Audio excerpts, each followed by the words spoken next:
আসসালামু আলাইকুম ভিউয়ার্স, প্রতিদিনের মতো আজকেও একটি নতুন রেসিপি নিয়ে আপনাদের মাঝে হাজির হলাম আলাইনা নোতানহা পেজ থেকে। আমরা সবাই দই খেতে খুবই পছন্দ করি।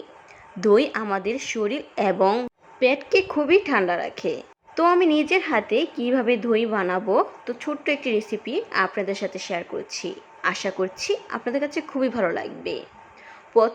প্রথম টিপস হচ্ছে, আমি 1 লিটার দুধ দিয়ে দই তৈরি করব। তার জন্য 1 লিটার দুধ গরম বসিয়ে দিয়েছি একটি পাতিলে। আমি গ্যাসের চুলাটা অন করে দিয়েছি। অন করার পর অনবরত নেড়ে চেড়ে নিচ্ছি। অনবরত নেড়ে ছেড়ে দুধটাকে ঘন তৈরি করে নিতে হবে। ঘন হয়ে এলে তারপর পরিমাণ মতো চিনি অ্যাড করে দিতে হবে। আমার অনুযায়ী আমি 2 চামচ চিনি অ্যাড করে দিলাম। দেখেছেন তো, আমি চামচের সাহায্যে 2 চামচ চিনি অ্যাড করে দিলাম। চিনি দেওয়ার পর অনবরত নেড়ে চেড়ে চিনিটাকে মিক্স করে নিলাম। চুলাতে 5 মিনিট রাখার পর নামিয়ে নিয়েছি দুধটা ঠান্ডা হওয়ার জন্য। তো অনবরত নেড়ে চেড়ে নিচ্ছি। 1000 মিলি দুধকে আমি 800 মিলি করে নিয়েছি। এতটা ঘনত্ব করেছি দেখে তো বুঝতে পার। অবশ্যই আমার দই রেসিপিটা ফলো করবেন, খুব সহজে বাসায় তৈরি করতে পারবেন। আজকে আমি মাটির হাঁড়িতে দই তৈরি করে দেখাবো। তো হাঁড়িতে দই তৈরি করার জন্য আমি একটি হাঁড়ি গ্যাসের চুলাতে গরম করে নিচ্ছি, আর হাত দিয়ে দেখছি হাঁড়িটা গরম হয়েছে কিনা।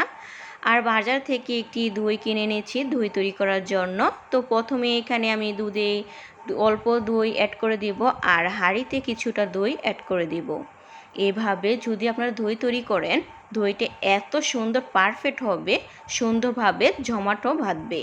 দইয়ের মিশ্রণটা দিয়ে অনবরত নেড়েচেড়ে মিক্স করে নেব।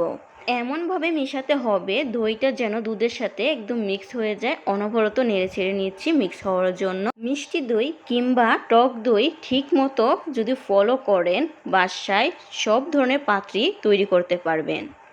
তো দই দুধ একসাথে মিক্স করে নেওয়ার পর ঢেলে দিয়েছি মাটির হাঁড়িতে। দেখুন উপরে কি ফেনা ভেসে উঠেছে। এভাবে দই তৈরি করলে খেতে খুবই ভালো লাগে। মোটা টাওয়াল দিয়ে 24 ঘন্টার জন্য রেখে দিয়েছিলাম গরম জায়গায়। তো এটা স্কিপ হয়ে গেছে, দেখাতে পারিনি। সকালে প্রথমে ঘুম থেকে উঠে দইটাকে একটু চেক করে নিলাম। তো দইটা নামানোর পর দেখি এত সুন্দরভাবে জমেছে দইটা, দেখে লুপ সামলাতে পারছি না। হাঁড়ি থেকে কাচের বাটিতে নিয়ে নিয়েছি দই পরিমাণ মতো।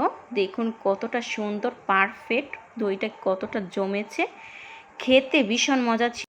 অবশ্যই বাসায় এভাবে তৈরি করে দেখবেন, আপনাদের কাছে খুবই ভালো লাগবে। আর নেক্সট রেসিপির জন্য সবাই অপেক্ষা থাকবেন। সবাই ভালো থাকবেন, সুস্থ থাকবেন। আল্লাহ হাফেজ।